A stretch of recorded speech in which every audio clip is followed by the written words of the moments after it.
What if I told you that The Witcher 3 isn't done yet, not even close? Because right now, something big is brewing behind the scenes, and all signs are pointing toward a brand new DLC or expansion that could completely reshape how we look at the game. Let's break it down. Recently, multiple insiders and leakers have started hinting that CD Projekt Red is preparing to announce an unannounced project sooner rather than later. And this isn't just random speculation. That actually lines up with what the studio has been saying publicly about restructuring its future projects. Now, here's where things get really interesting. According to these reports, this isn't just a small DLC. This is being described as something much bigger than a typical expansion. Think less side content and more major continuation. One of the most important details is that this project is reportedly tied directly to The Witcher 3D Wild Hunt, but built using a more advanced version of the Red Engine. Not quite the latest tech, but something closer to Red Engine 4 instead of the older version used in the original release. What does that mean? It suggests a noticeable leap in visuals, performance, and overall design. We could be looking at upgraded graphics, smoother gameplay systems, and possibly even new mechanics that weren't possible before. In short, this wouldn't just feel like old Witcher 3 content.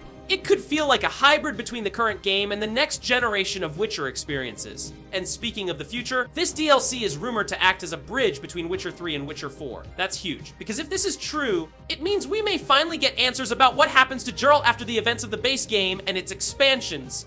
Instead of leaving his story open-ended, this new content could give us a more definitive direction leading into the next chapter of the franchise. Now let's talk about the world itself. Another major leak suggests that this expansion will introduce a completely new region. Not Novigrad, not Skellige, not any reused map. An entirely fresh location. And this isn't just for visual variety. The new region is expected to come with its own political conflicts, unique tone, and storyline that ties directly into the future of the Witcher universe. So this isn't just about exploration, it's about setup. This location could introduce new factions, new tensions, and new themes that will carry forward into The Witcher 4. Think of it like the calm before the storm, or maybe the spark before the wildfire spreads. Now here's another key piece of evidence. In CD Projekt Red's own financial and production updates, they confirmed that an unannounced project is scheduled for release within a relatively near time frame. And when you look at their roadmap, most of their major titles are still years away. So it fits perfectly into that gap. A large-scale expansion for an already successful game, it makes sense both creatively and financially. They get to re-engage the massive Witcher 3 player base while also building hype for the next installment. It's like reopening a legendary tavern, but this time, there's a hidden door leading to the future.